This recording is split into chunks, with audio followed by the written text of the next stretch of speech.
ప్రియమైన దేవుని వారలారా, మీకు ఇవ్వబడినటువంటి అంశం క్రీస్తు పుట్టుకను గూర్చి పౌలు చెప్పిన మాట నిజమా అనే అంశాన్ని మీతో మాట్లాడాలని ఆశపడుతున్నాను. దానికి సంబంధించినటువంటి మూలవాక్యాన్ని మనం ధ్యానం చేద్దాం. ఈరోజు చాలా జాగ్రత్తగా, చక్కగా, ఆసక్తి కలిగి, శ్రద్ధతో మరి బైబిల్ని తెరిచి చూద్దాం, పరిశీలన చేద్దాం. తిమోతి గారికి రాసిన మొదటి పత్రిక 1వ అధ్యాయము 15వ వచనం. పాపులను రక్షించుటకు క్రీస్తు యేసు లోకములోనికి వచ్చెను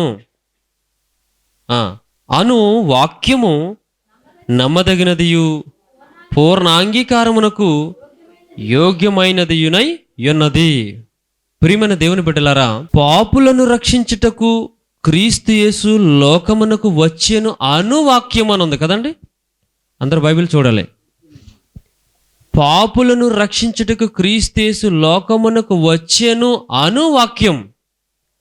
ఈ మాట ఏదైతే ఉందో బైబిల్లో, ఈ మాట పౌలు గారు చెబుతూ క్రీస్తు పుట్టుక, ఆయన ఈ లోకానికి వచ్చాడు, క్రీస్తు యేసు లోకమునకు వచ్చాను ఉంది కదా. చూడండి, క్రీస్తు యేసు లోకమునకు వచ్చాడు అంటే భూమి మీద ఉన్న మనకు, భూలోకంలో ఉన్న మనం, మన పదాలు ఏంటంటే, మన వాడుక భాష ఏంటంటే, ఇక్కడ ఎవరు భూమి మీద నూతనంగా వచ్చిన వాళ్ళను ఏమంటాం మనం? పుట్టాడు అని ప్రస్తావిస్తాం. ఈవెన్ జంతువులలో కూడా మనం ఏమంటామంటే పుట్టింది. అంటే భూమి మీద నరుల మధ్య మాట్లాడుతున్నటువంటి భాషా శైలి పుట్టడం అనేది మనం గమనిస్తాం. మొదటిగా ఈ క్రీస్తు పుట్టుకను గూర్చి పౌలు గారు ఏం చెబుతున్నాడంటే, ఇక్కడ స్పష్టంగా పాపులను రక్షించుటకు క్రీస్తు యేసు లోకమునకు వచ్చాడు అంటే మన భాషలో ఏమనాలి మనం? పుట్టాడు. మన భాషలో ఏమనాలి మనం? పుట్టాడు. ఇప్పుడు మన భాష వేరు, బైబిల్లో రాయబడిన భాష వేరా? మన భాష వేరు, బైబిల్లో రాయబడిన భాష వేరా? అలా రాస్తే మరి సరైన విధంగా బైబిల్ రాయబడినట్టేనా అంటే మనం పొరపడతామేమో తప్ప బైబిల్లో పొరపాట్లు ఉండటానికి 100కి 1000% అవకాశం లేదు. బైబిల్లో తప్పులు రాశారు, భాష బాలేదు, ఇది అర్థం కానట్టుంది అనడానికి మనం అపార్థం చేసుకుంటూ మన లోపం తప్ప, బైబిల్లో రాయబడిన భాషా శైలి లోపం మాత్రం 100కి 1000 అంటున్నాను. ఎందుకు అంత కాన్ఫిడెంట్గా చెప్తున్నానంటే, ఇది దేవుని గ్రంథం, తప్పులు ఉండటానికి అవకాశమే లేదు ప్రియులారా. ఇప్పుడు జాగ్రత్తగా మనం తెలుగు మనకు బాగా వచ్చు కనుక ఆ పదాలను నొక్కి అక్కడ ఆగి ఆలోచన చేస్తే, ప్రభు ఈ లోకానికట పుట్టాడు అని మనం అంటున్నాం, మన భాషకి అర్థం కావాలి కాబట్టి దేవుడు వ్రాయిస్తున్న మాట, పరిశుద్ధాత్ముడు ఈ లేఖనాలను ఎలా రాశారట? పరిశుద్ధాత్మ ప్రేరణ వలన మనుషులట ఏం చేశారట? ప్రేరేపింపబడిన వారై దేవుని మూలముగా పలికిరి అని ఉంటుంది పేతురు రాసిన పత్రికలో. ఈ లేఖనాలన్నీ కూడా పరిశుద్ధాత్ముడు వ్రాయించినటువంటి సమాచారము, పరిశుద్ధాత్మ దేవుడు మానవాళికి ఇచ్చినటువంటి దేవుని మనసు కనుక ఇది లోపము అనడానికి లేదు. మనమేం పుట్టాడని మనం చెబుతున్నాం, పుట్టాడని మనం ప్రకటిస్తున్నాం క్రీస్తు. కానీ బైబిల్ ఏమంటుందంటే వచ్చాడు అని ప్రకటిస్తుంది. బైబిల్ ఏమంటుందంటే వచ్చాడు అని ప్రకటిస్తుంది. వచ్చాడు అనడానికి పుట్టాడు అనడానికి తేడా ఏముంది? పెద్ద కామనేగా అనడానికి ఏమైనా ఉందంటారా? ఏమైనా తేడా ఉందా లేదా? వచ్చాడు అనడానికి పుట్టాడు అనడానికి డిఫరెన్స్ ఏమైనా ఉందా లేదా? ఉందంటే చెబుతాను, లేదు ఒకటే అంటే ముందుకు వెళ్ళిపోతాను ఇంకో విషయంలోకి. ఉంది. అదే హెబ్రీలకు రాసిన పత్రిక 10వ అధ్యాయంలోకి వెళదాం. హెబ్రీలకు రాసిన పత్రికలో 10వ అధ్యాయము 5వ వచనం. కాబట్టి ఆయన ఈ లోకమందు పుట్టినప్పుడు అని ఉండాలి కదా. ఏమని ఉండాలి? మనం ఏమనుకుంటున్నాం? పుట్టినాడు అని ఉండాలి కదా. మరి దేవుడు ఏమని దాని సమాచారాన్ని పరిచయం చేస్తున్నాడు? ప్రజలకు ప్రవేశించాడట. దేవుడు ఎక్కడికి ప్రవేశించాడు? క్రీస్తు ఈ లోకమునకు ప్రవేశించాడు. ఇలాగూ చెప్పుచున్నాడు, బలియు అర్పణయు నీ కోరలేదు కానీ నాకొక శరీరము అమర్చితివి. ఆపండి అక్కడ ఒక మాట. యేసుక్రీస్తు ప్రభు వారు ఏం అమర్చుకున్నాడట? శరీరం అమర్చుకున్నాడు. యేసు ప్రభు ఏం అమర్చుకున్నాడు? శరీరాన్ని అమర్చుకున్నాడు. ఏ శరీరం అది? మానవ శరీరమే. ఎవరి ద్వారా ఈ లోకమునికి ప్రవేశించాడైనా? శరీరం గురించి మాట్లాడుతానంటే అక్కడే ఆలోచించాలి. మీరు మళ్ళీ ఎక్కడికో పరిశుద్ధాత్మ వాళ్ళు వచ్చి అనడానికి కాదు. ఇక్కడ నేను ఏ సెన్స్లో వెళ్తున్నాను, మీరు ఆ సెన్స్లో ఆలోచిస్తేనే అక్కడ నా మాటలు మీకు అర్థమవుతాయి. ఎవరి ద్వారా అంటే శరీరాన్ని అమర్చుకున్నాడట. ఆ అమర్చుకున్న శరీరం ఎవరి ద్వారా వచ్చిందని మనం ఎన్నోసార్లు చెప్పుకున్నాం. కన్య మరియమ్మ గారి గర్భములో నుండి ఆయన ఒక శరీరాన్ని అమర్చుకుని ఈ లోకములోనికి ప్రవేశించాడు, వచ్చాడు. స్పష్టంగా ఇంకా 7వ వచనం దగ్గరికి వెళ్ళిపోదాం. 7వ వచనం, అప్పుడు నేను గ్రంథపు చుట్టలు నన్ను గూర్చి వ్రాయబడిన ప్రకారము దేవా నీ చిత్తము నెరవేర్చుటకు ఇదిగో నేను, ఆ మాట అందరూ చదవండి, బైబిల్ చదవగలను, వచ్చి ఉన్నాను అన్నాడట ప్రభు. లోకంలో పుట్టాను అనలేదైనా, వచ్చాను అన్నాడు. వచ్చాను అన్నాడంటే ఈయన ఇంతకు ముందు ఎక్కడో నుండి ఇక్కడికి వచ్చాడనమాట. ఎక్కడో నుండి అంటే ఎక్కడి నుంచి వచ్చాడు ఈయన? ఎక్కడుండేవాడు ఇది వరకు? పూర్వం ఈయన ఉనికి ఎక్కడుండేది? పరలోకం, తండ్రి దగ్గర పరలోకంలో ఉన్నాడు. అంటే చాలామంది అనుకుంటారు, తెలియని వారు, బైబిల్ చదవని వారు, మీ యేసు ప్రభు కేవలం 2000 సంవత్సరాల క్రితం పుట్టినవాడు. మేము నమ్ముతున్నటువంటి విశ్వాసము లేక మతము ప్రాచీనమైనది, బహు ప్రాచీనమైనది, అతి ప్రాచీనమైనది, సనాతనమైనది మా ధర్మం, మా మతం. కాబట్టి మీరు నిన్నగాక మొన్నొచ్చిన ఆ యేసుక్రీస్తు ప్రభువుని మీరు దేవుడని మాకు చెబుతుంటే, ఆయనను గూర్చి మాకు పరిచయం చేస్తుంటే మాకు నమ్మవలసిన అవసరం లేదు అనేటువంటి ఒక నిర్ణయంలో, కఠినమైన నిర్ణయంలో ప్రజలు చాలామంది ఉన్నారు. మరి ముఖ్యంగా ప్రపంచవ్యాప్తంగా ఎంతోమంది. ప్రియమైన దేవుని పిల్లలారా, ఆలోచన చేయండి బాగా. ఆయన బైబిల్ చెప్పడం సరిగా చెప్పకపోవడం వల్ల, మన పాటలు బాగోలేకపోవడం వల్ల, బాగా వినండి మళ్ళీ, మన పాటలు కూడా బాగోలేవు. బాగున్నాయి అంటారు చెప్పండి? మన పాటలు ఏమైనా బాగున్నాయా? మనం ప్రకటిస్తున్న పాటల ద్వారా మనం ప్రకటిస్తున్న సమాచారం క్రీస్తు పుట్టుక గురించి ఏదైతే ఉందో అందులో ఎక్కువ పాటలు సమాచారం ఏముంటుందో చెప్పనా? సరైన విధంగా ఉండదు, సరిగ్గా ఉండదు, బైబిల్ ప్రకారంగా ఉండదు. ఉందా?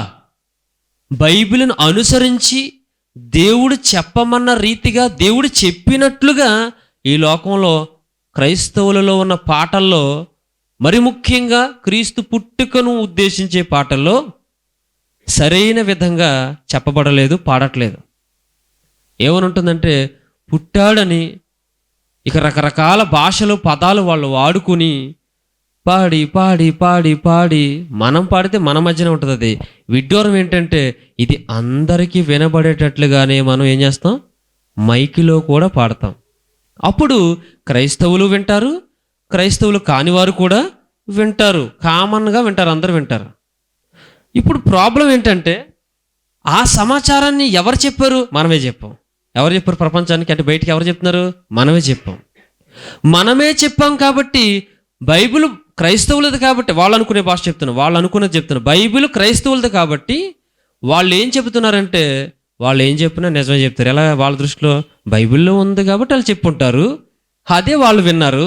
విన్నదాన్ని బట్టి ఏమన్నారంటే, మీ యేసు ప్రభు 2000 సంవత్సరాల క్రితం వచ్చినాడు, మేము అనుసరిస్తున్న వారు, లేకపోతే మా మతంలో ఉన్న దేవుళ్ళు అనబడేవారు, లేకపోతే దేవుడు అనబడేవా ఆయన ఎప్పుడో మీ యేసుక్రీస్తు ప్రభు కంటే అతి పూర్వం నుంచి ఉన్నవారు చరిత్ర అని ఏదో చెప్తున్నారు.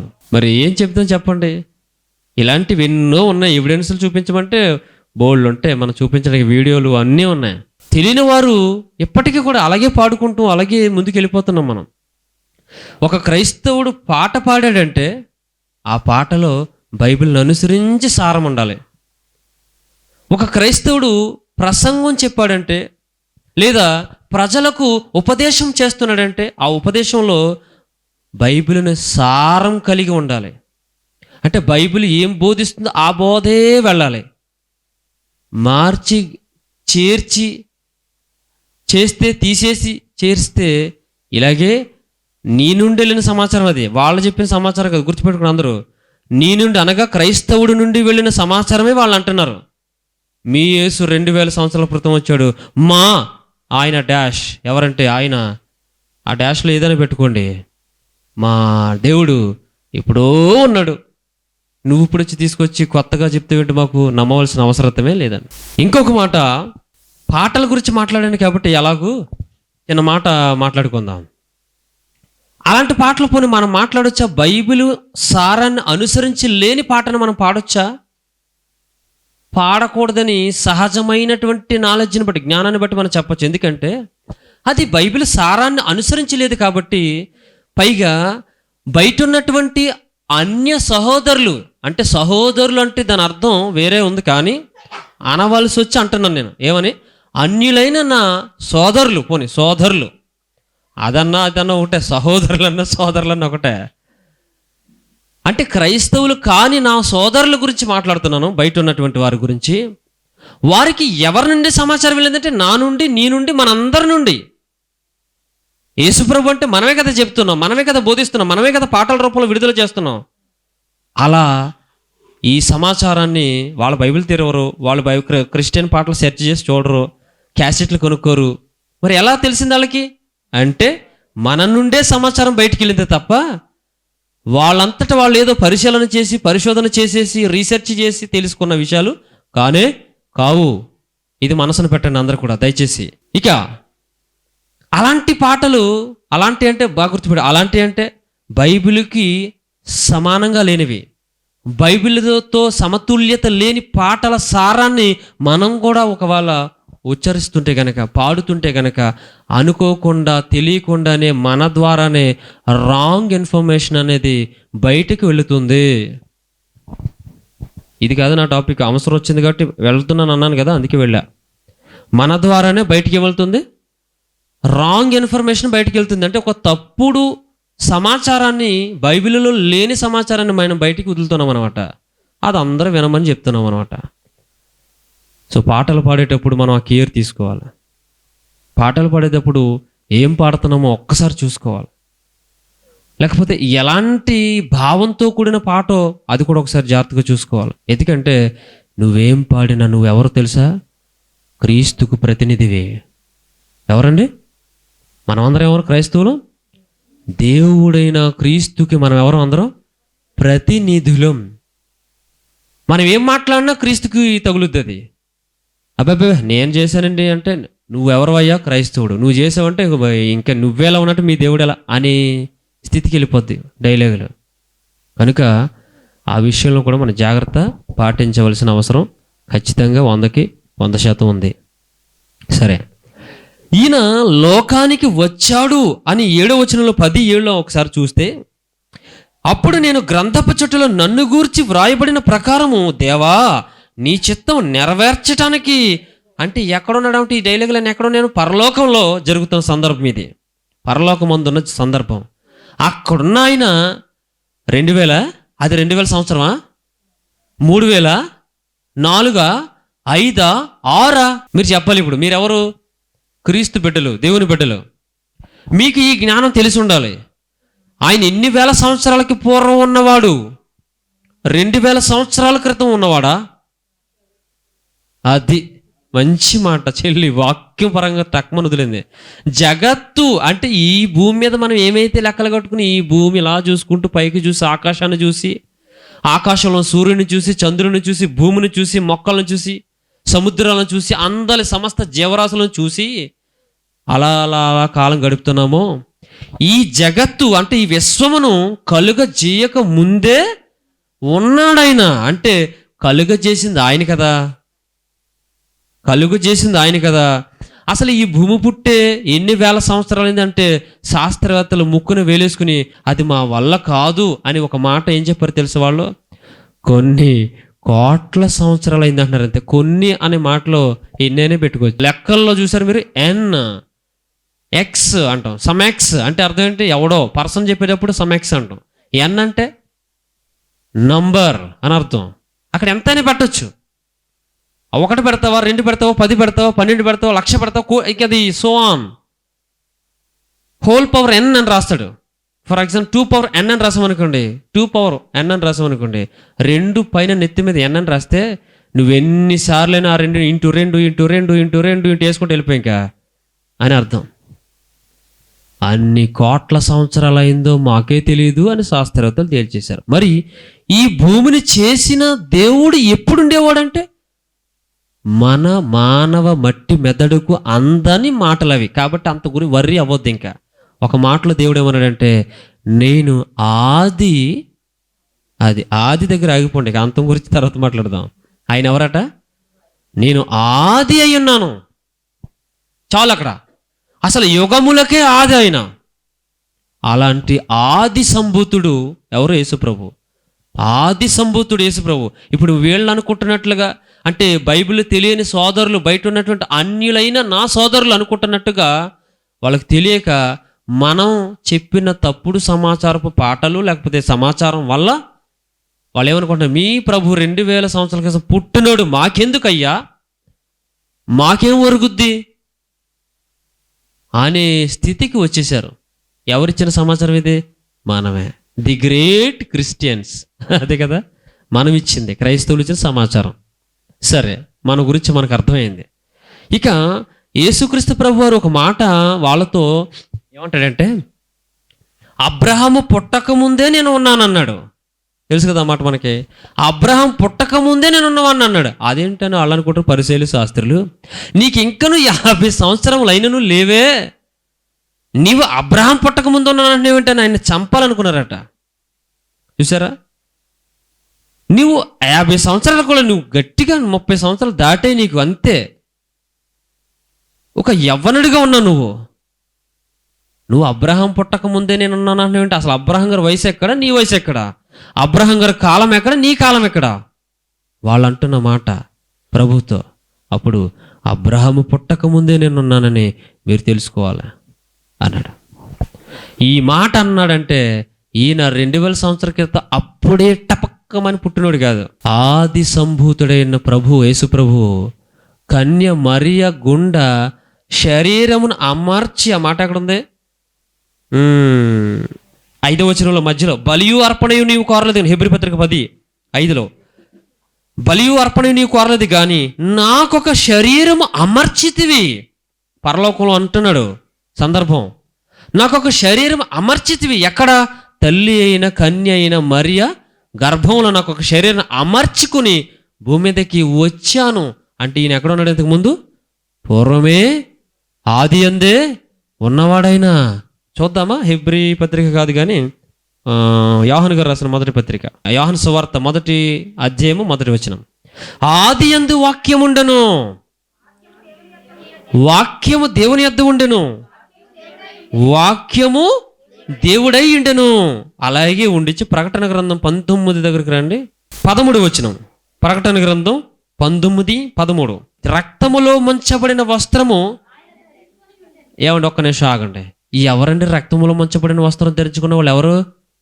యేసుప్రభుని అందరికీ తెలుసు. లేకపోతే అది కూడా నిరూపించడానికి ఎక్కడికైనా వెళ్ళమంటారు నన్ను? మినిమం కామన్ సెన్స్, అంటే కనీస క్రైస్తవుడైన కనీస క్రైస్తవుడు, వాళ్ళకి ఏమనాలండి?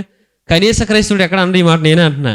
కనీస క్రైస్తవుడు ఇంత కొంత ఉన్నవాడు, యేసుక్రీస్తు ప్రభువారిని కదా రక్తం వచ్చేలా కొట్టి చంపారు, ఆయన వస్త్రాలు ఏమయ్యాయి? రక్తంతో. రైట్, ఇప్పుడు చదవండి. రక్తములో ముంచబడిన వస్త్రం ఆయన ధరించుకొని ఉండెను, మరియు ఇది బాగా చూడండి, మరియు దేవుని వాక్యము అను నామము ఆయనకు పెట్టబడినది. యేసు ప్రభుకి ఏముందట? వాక్యము అనే పేరు ఎవరికుంది? యేసుక్రీస్తుకుంది. వాక్యము అనే పేరు, నామం యేసుక్రీస్తుకుంది. యోహాను సువార్త 1వ అధ్యాయంలో ఏం చూసాం? ఆది యందు ఆయన ఉన్నాడు. ఆయన ఎవరంటే దేవుడు అని ఉంది అక్కడ సింపుల్గా 1వ వచనంలో. ఆయన దేవుడు. ఆ వాక్యము అంటే ఎవరంటే యేసు ప్రభు. ఆయనట కృపాసత్య సంపూర్ణుడై, అదే యోహాను పత్రికలో 18వ వచనం 18. ఆ వాక్యము శరీరధారిగా, కృపాసత్య సంపూర్ణుడిగా మన మధ్య నివసించెను.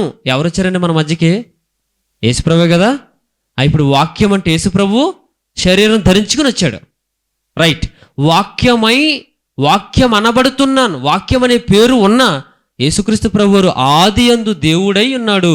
ఆ దేవుడై ఉన్న యేసుక్రీస్తు ప్రభు శరీరాన్ని అమర్చుకుని తన తల్లి అయిన కన్యకగా ఉన్నటువంటి ఆ మరియ గారికి శరీరాన్ని అమర్చుకుని తన గర్భం గుండా బయటికి ఎక్కడికి లోకంలోనికి వచ్చాడు. మనం ఏమంటున్నాం? పుట్టాడు అంటున్నాం. మనకి పుడితేనే తప్ప మనకు ఉనికి లేదు. బావేనండి, నరుడికి మానవుడికి పుడితేనే ఉనికి.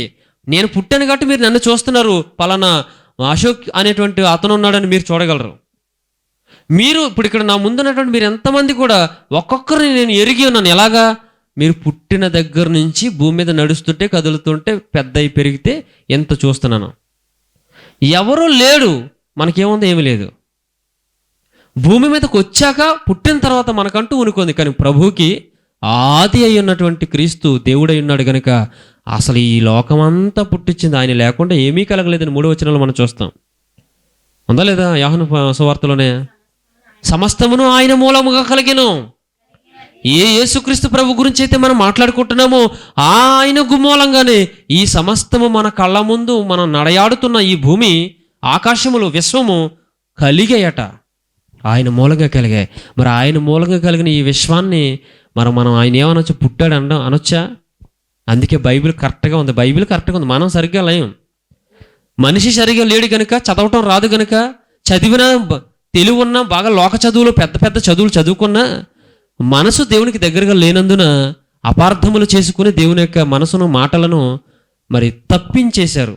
అంటే తప్పుగా మరల్చారు. దానివల్ల ఏమవుతుందంటే 2000 సంవత్సరాల క్రితం వచ్చినట్టు మాకు అవసరం లేదు అనే స్థితికి ప్రజలు మాట్లాడుతున్నారు. ఇప్పుడు ఆయన ఎవరు? వచ్చాడు. తిమోతికి రాసిన మొదటి పత్రిక 1వ అధ్యాయము 15వ వచనంలో మరొక్కసారి మళ్ళీ చూద్దాం. ఇదే మన మూలవాక్యం, ఇక్కడే స్టడీ చేస్తాం. పాపులను రక్షించుటకు క్రీస్తు యేసు ఈ లోకమునకు వచ్చినను వాక్యం అని ఉందో చూడండి కదా. ఇప్పుడు క్రీస్తు యేసు లోకమునకు వచ్చినవాడా, పుట్టినవాడా? నేను అంటున్నాను, బైబిల్ అంటుందా? బాగా మీకు చూపించిన రెఫరెన్స్లన్నీ ఏమంటున్నాయి? యేసుక్రీస్తు ప్రభువారు లోకములోనికి వచ్చాడు, నరుడిగానే వచ్చాడు కాబట్టి పుట్టాడు అంటున్నాం. అంతే. మనం అర్థమైంది మీకు? నరుడిగా వచ్చాడు కాబట్టి పుట్టాడు అంటున్నాం. కానీ ఆయనకి అంతకు ముందు చరిత్ర ఎంతో ఉంది. ఆయనే ఆది సంభూతుడు అయి ఉన్నాడు. ఇక్కడ క్లియరా మీకు? ఇంతవరకు క్లియరా? క్లారిటీ, స్పష్టత ఉంది కదా అందరికీ? ఉంది. ప్రియులరా, హెబ్రీ పత్రికలో కూడా చూసాం 10వ అధ్యాయం 7వ వచనంలో కూడా అంటున్నాడు, నేను లోకమునకు వచ్చాను అని ఉంది కదా. ఇంకేమైనా కావాలంటే ఇంకా బోల్డ్ ఉన్నాయి. అన్నీ మీరు టాపిక్ మనం అందులోకి వెళ్ళట్లేదు. మరి సరే, క్లారిటీ వచ్చేసింది. ఇక ఈ క్రీస్తు పుట్టిక అంటే వచ్చాడని చెప్తున్నాడు కదా. ఎందుకు వచ్చాడు అని పౌలు గారు చెప్తున్నాడంటే, పాపులను రక్షించుటకు క్రీస్తు యేసు లోకమునకు వచ్చాడు. క్రిస్మస్ ఇదే అని చెప్తున్నాడు. బావేనండి అందరూ? క్రిస్మస్ ఇదే. ఏంటి క్రిస్మస్ ఇదే? పాపులను రక్షించడానికే క్రీస్తు పుట్టాడు. సింగిల్ సెంటెన్స్, ఒక్క మాటలో తేలింది ఏంటంటే పాపులను రక్షించడానికే క్రీస్తు వచ్చాడు. అదే కదా క్రిస్మస్ అంటున్నాం మనం. ఇప్పుడు ఈ మాట ఎవరు చెప్తున్నారు ఇక్కడ బైబిల్లో? తిమోతి పత్రికలో తిమోతి గారితో పౌలు గారు చెప్తున్నాడు. పౌలు గారు చెప్పిన ఈ మాట పౌలు గారికి తెలిసే చెప్తున్నాడా, తెలియకుండా చెప్తున్నాడా? తెలిసే చెప్తున్నాడు. ఏమని? పాపులను రక్షించడానికే క్రీస్తు లోకంలోకి వచ్చాడు, క్రీస్తు పుట్టుక ఇది అని చెప్పాడు. ఇప్పుడు మన ప్రశ్న ఏంటంటే, మనం ఏమని ప్రశ్నించాను? మీకేమని ప్రశ్న వేశాను? క్రీస్తు పుట్టుకను గూర్చి పౌలు చెప్పిన మాట నిజమా అని ఒక ప్రశ్నను వదిలాను మీ మీదకి. ఇప్పుడు మీరేమంటారు? నిజమేనా? ఏమనాలి మీరు? నిజమే అనాలా, లేకపోతే మీకు కూడా డౌట్గా ఉందా? ఏమండి నిజమంటారా? మళ్ళీ ఇదేదో కొత్తగా ఉంది, డౌట్ పెడుతున్నట్టు ఉందంటే ఖచ్చితంగా ఏదో తేడాగా ఉందన్నమాట అని అనిపిస్తుందా మీకు? ఆ పౌలు గారిని అడుగుదాం, ఇంకా ఏం చెప్తాడో చూద్దాం. ఆ పౌలు గారు ఆ మాట చెప్పిన ఆ పౌలు గారే ఇంకేం చెబుతున్నాడు కిందకి నేను చదువుతున్నాను. మీరు పరిశీలనగా చూడండి. 15వ వచనం, పాపులను రక్షించుటకు క్రీస్తు యేసు లోకమునకు వచ్చేనను వాక్యము. నేను మిమ్మల్ని అడిగాను కదా, వచ్చాడు. ఎందుకు వచ్చాడంటే పాపులను రక్షించడానికి వచ్చాడు. ఎందుకు వచ్చాడు? ఈ మాట నమ్మదగింది అన్నాడంతే. ఫస్ట్ మాట 3 మాటలు ఉన్నాయి ఇందులో చూడండి. ఒకటి ఫస్ట్ నెంబర్ 1 నమ్మదగింది. 2 సర్లేండి నమ్ముతున్నానండి మీరు చెప్పారంటే నిజమై ఉంటుంది అని అసంపూర్ణంగా నమ్మడం కాదు ఇది. అసంపూర్ణంగా అంగీకరించడం కాదు ఇది ప్రభువుని.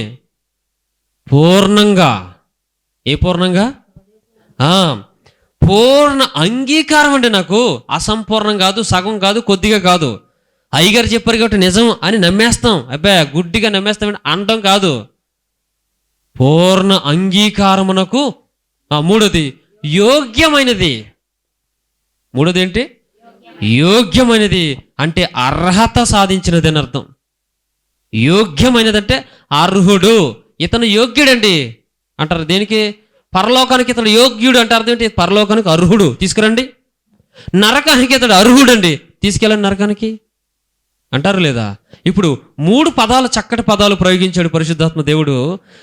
నమ్మదగినది. ఇంతకీ ఈ 3 మాటలు దేనికి సంబంధించింది? పాపులను రక్షించుటకు క్రీస్తు పుట్టుక, అదే కదా క్రీస్తు పుట్టుక, క్రిస్మస్. పాపులను రక్షించుటకు క్రీస్తు వచ్చాడు అని ఈ మాట నమ్మదగింది. నెక్స్ట్ 2ది పూర్ణంగా అంగీకరించడానికి ఎక్కడ ఏ చిన్న లొసుగు బెసుగు ఏమీ లేదు. కంప్లీట్గా మనం అంటాం కదా, ఏమంటే ఈ రోజు నాకు ఉందండి, అసలు మనస్ఫూర్తిగా సంతోషంగా ఉందని అంటాం కదా, అంత భావం అది. ఇక ఎక్కడ నాకు డౌటే లేదండి, ఇక no doubt at all, any time అంటాం కదా. ఇక ఎప్పుడు మనకి ఏ డౌట్ ఉండదు, ఇక ఏ సందేహం లేదు. ఇక ఇప్పుడు సరే పౌలు గారు చెప్తే నమ్మేద్దామా? ఇప్పుడు ఏమన్నా నేను అయ్యగారు చెప్పారు కాబట్టి నమ్ముతానులే, అశోక్ అని చెప్పాడు కాబట్టి నమ్మేద్దాంలే అనుకుంటే సరిపోద్దా? మీకు అర్థమైందా? నేను చెప్తున్నాను కాబట్టి నమ్మేస్తారు మీరు అందరూ. నమ్మేయచ్చు పోనీ, అలాగా పోనీ నమ్ముదాం అనుకుందాం. మీరంతా నేనంటే అభిమానంతో నమ్మేస్తారు అనుకుందాం. నా మీద ఉన్నటువంటి గౌరవంతో, నా మీద ఉన్నటువంటి నమ్మకంతో, బాగా చెప్తాడు లేకపోతే బాగా చదువుకున్నాడు కాబట్టి, బాగా స్టడీ చేస్తాడు కాబట్టి బైబిల్ చెప్పేస్తాడులే నమ్మేద్దాం అనుకుని మీరు అభిమానంతో అంటే ఎవరో బయట ఉన్నోడు ఒకడు ఉంటాడు.